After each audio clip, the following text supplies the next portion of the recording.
जंतर मंतर पर national conference के नेताओं का जमावड़ा होने वाला है। इंडी अलायंस के साथ वो मोदी और शाह को ललकारेंगे और अपनी ताकत जो है वो दिखाएंगे, हुंकार भी भरेंगे और मुद्दा होगा साडा एथेरक, मतलब कि स्टेटहुड। मानसून सत्र के पहले दिन जंतर मंतर पर खूब रौनक और मीडिया की चकाचौंध देखने को मिलेगी। कैमरा ऑन होते ही दे धनाधन इंटरव्यू भी देखने को मिलेंगे। मुद्दा जम्मू कश्मीर को राज्य का दर्जा दिलाना है। जी हां, जम्मू कश्मीर का राज्य का दर्जा बहाल करने की मांग को लेकर एक बार फिर सियासत गरमा गई है। नेशनल कॉन्फ्रेंस ने नई दिल्ली के जंतर मंतर पर 20 जुलाई को विरोध प्रदर्शन करने का आह्वान किया है, जिस दिन मानसून सत्र का पहला दिन है। इस आंदोलन के लिए नेशनल कॉन्फ्रेंस ने इंडिया गठबंधन के नेताओं सहित कई राजनीतिक दलों को न्योता भेजा है। इस मुद्दे को जोर शोर से उठा रही है नेशनल कॉन्फ्रेंस। पार्टी अध्यक्ष फारूक अब्दुल्ला ने केंद्र को याद दिलाया कि संसद में राज्य का दर्जा बहाल करने का जो आश्वासन दिया गया था उसे अब पूरा करने का वक्त आ गया। मुख्य विपक्षी दल भारतीय जनता पार्टी क्या इसे मानेगी? दरअसल मुख्य विपक्षी दल भारतीय जनता पार्टी जो जम्मू कश्मीर प्रदेश की, वो इस प्रदर्शन को आई वॉश यानी कि दिखावा बता रही है। भारतीय जनता पार्टी का आरोप है कि राज्य की मौजूदा सरकार अपनी प्रशासनिक विफलताओं और कथित भ्रष्टाचार से लोगों का ध्यान भटकाने के लिए ये प्रदर्शन कर रही है। तो क्या स्टेटहुड मांगना स्टंटबाजी है? क्या स्टेट का दर्जा संसद में बहस करने से मिल जाएगा? क्यों? क्योंकि सुनील शर्मा कह रहे हैं कि संसद के जरिए ही स्टेटहुड मिलेगा। तो ये एक बहस का मुद्दा भी चल रहा है कि संसद के जरिए मिलेगा या फिर प्रदर्शन करना पड़ेगा या फिर मोदी सरकार इसे तश्तरी में सजा कर दे देगी। दरअसल हमने कई ऐसे आंदोलन देखे जहां अलग राज्य को लेकर कई लोगों को अपने प्राणों का बलिदान देना पड़ा, चाहे वो तेलंगाना हो, यूपी से अलग हुआ उत्तराखंड हो, बिहार से अलग हुआ झारखंड या फिर मध्य प्रदेश से अलग हुआ छत्तीसगढ़ क्यों ना हो। इतिहास गवाह है, इन सभी राज्यों के नेताओं को सड़क पर लड़ाई लड़नी पड़ी। किसी ने भी संसद में आसानी से इसे हासिल नहीं किया, बल्कि सरकारों को ललकारा है, सरकारों पर दबाव बनाया है, लोगों ने प्रोटेस्ट किया है, तब जाकर ये स्टेट्स जो हैं वो अलग हुई। लगातार ये जो प्रदर्शन हुए उस दौरान तो ये उनकी ताकत बता रहे हैं। एनसी की तरह नहीं कि 7 साल सोते रहे और जब होश में आए और एक दिन का प्रदर्शन। शायद इसीलिए इनके इस प्रदर्शन को कोई भी सीरियसली नहीं ले रहा है। ना सज्जाद लोन, महबूबा मुफ्ती और तो और कांग्रेस, जिनके सहारे इनकी सरकार चल रही है, वो भी इनसे दूरी बनाए हुए हैं। क्यों?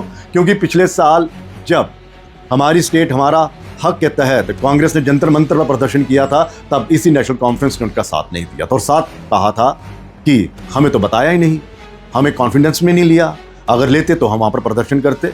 तो कांग्रेस भी शायद अब बदला ले रही है। तो वहीं अल्ताफ बुखारी साहब पहले ही कह चुके हैं कि जब हमने कहा था कि दिल्ली की हुकूमत ही स्टेटहुड दे सकती है तो हमें दिल्ली का एजेंट कहा गया। दरअसल एनसी के लिए स्टेटहुड मायने रखता ही नहीं है, क्योंकि मेन एजेंडा 370 और 35A बहाल करना था। इनके बयान इस समय वायरल भी हो रहे हैं कि उमर साहब चुनावों से पहले खुद कहते थे कि स्टेटहुड इतना बड़ा मुद्दा नहीं है जितना बड़ा मुद्दा 370 और 35A को बहाल करना है।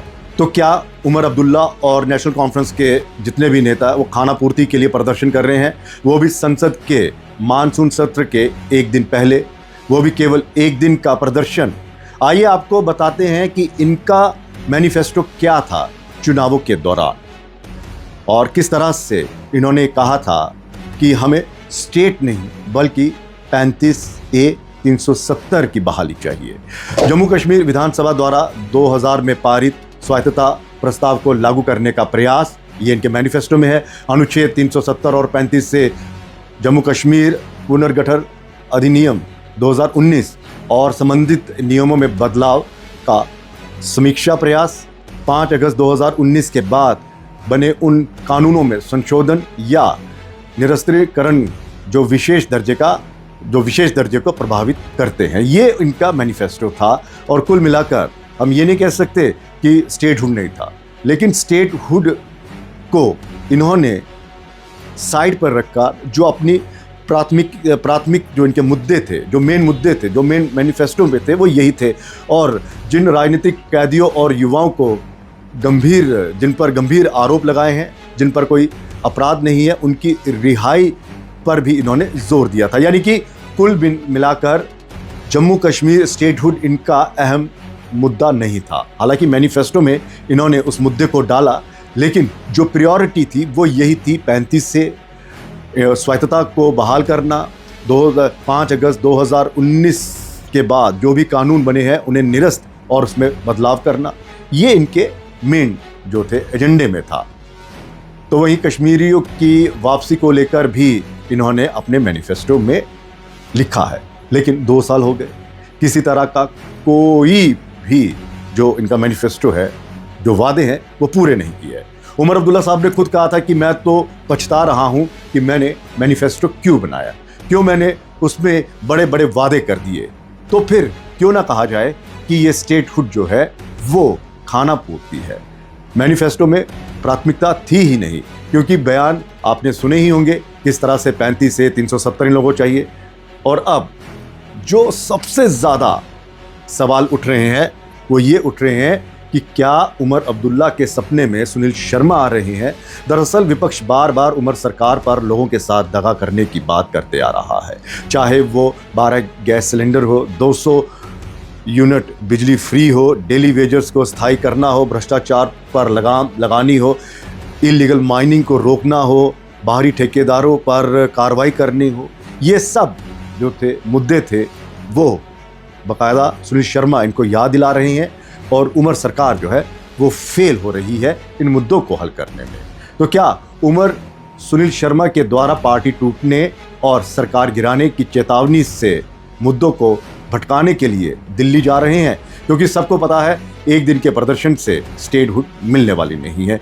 ये खुद नेशनल कॉन्फ्रेंस के सांसद सैयद आगा रहुल्ला भी कह चुके हैं। उन्होंने पार्टी के इस प्रदर्शन पर सवाल भी उठाए हैं। उन्होंने साफ कहा कि अगर आपको टीआरपी लेनी है तो आप स्टेटहुड का मुद्दा जो है वो आप उठा सकते हैं, क्योंकि स्टेटहुड अगर चाहिए तो आपको आंदोलन करना पड़े।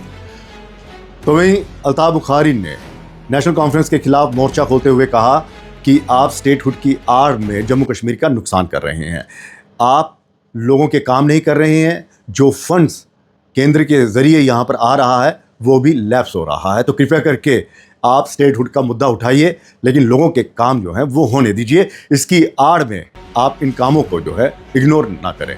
इस प्रदर्शन में कांग्रेस पर भी सवाल उठेंगे। क्या कांग्रेस इस पर हिस्सा लेगी? क्या कांग्रेस बाकायदा स्टेटहुड के लिए नेशनल कॉन्फ्रेंस के साथ जंतर मंतर पर प्रदर्शन करेगी?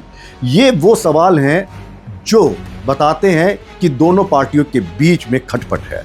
एक ने 1 साल पहले प्रदर्शन किया तो नेशनल कॉन्फ्रेंस ने उसका साथ नहीं दिया, राज्यसभा की सीट मांगी तो उन्हें राज्यसभा की सुरक्षित सीट नहीं दी, और अब नेशनल कॉन्फ्रेंस कांग्रेस से समर्थन मांग रही है, इंडी गठबंधन से समर्थन मांग रही है कि आइए प्रदर्शन करिए, मिलकर एक साथ चलते। तो क्या कांग्रेस बाकायदा इस प्रदर्शन में शामिल होगी, या फिर ये प्रदर्शन जो है वो फिक्सिंग तो नहीं, सरकार बचाने के लिए, पार्टी को टूटने से बचाने के लिए? तो क्या वाकई में ये लड़ाई ईमानदारी से लड़ी जाएगी, या फिर वही सैर सपाटा करके आ जाएंगे और एनसी के जो धुरंधर वहाँ पर हिस्सा लेंगे वो आकर बताएंगे कि जी हमारा प्रदर्शन बड़ा ज़बरदस्त रहा, हमने सरकार को आईना दिखा दिया, हमने कड़ी चेतावनी दे दी है, और अब हम कांग्रेस के साथ या एनडीए गठबंधन, माफ़ कीजिएगा, इंडी गठबंधन के साथ मिलकर इस मुद्दे को इतना ज़्यादा तूल देंगे कि एनडीए सरकार या मोदी सरकार जो है वो घुटने टेक देगी। ये एक बहुत बड़ा सवाल है। तो क्या ये लड़ाई एक दिन की लड़ी जाएगी, या फिर जिस तरह से हमने कहा कि अगर स्टेटहुड का दर्जा लेना है तो इन्हें आंदोलन को लगातार करना पड़ेगा, जनता के साथ मिलकर ये लड़ाई लड़नी पड़ेगी, जनता को विश्वास में लेना पड़ेगा। ये जनता से कोई आह्वान नहीं कर रहे हैं, ये जनता को इसमें शामिल होने के लिए जो है वो ऐलान नहीं कर रहे हैं या गुजारिश नहीं कर रहे हैं। ये सिर्फ अपने नेताओं को, पॉलिटिकल जो इनका अलायंस है पॉलिटिकल पार्टीज का, उनको कह रहे हैं आइए आप। एक मर्तबा भी जनता के साथ संवाद नहीं किया। क्यों? क्योंकि इन्हें पता है कि स्टेटहुड जो है वो एक दिन के प्रदर्शन के लिए नहीं मिलेगी, या एक दिन के प्रदर्शन से नहीं मिलने वाली। इसके लिए लगातार जो है केंद्र सरकार पर दबाव बनाने पड़ेगा। और अब जनता को हमने साथ ले लिया और एक दिन का प्रदर्शन किया, जो असेंबली में हमें सीटें मिली हैं कहीं वो भी सटक ना जाए अगले चुनावों में। तो फिलहाल इजाजत दीजिए, नमस्कार। और आप हमें ये बताइए कि वाकई ये प्रदर्शन ईमानदारी से हो रहा है?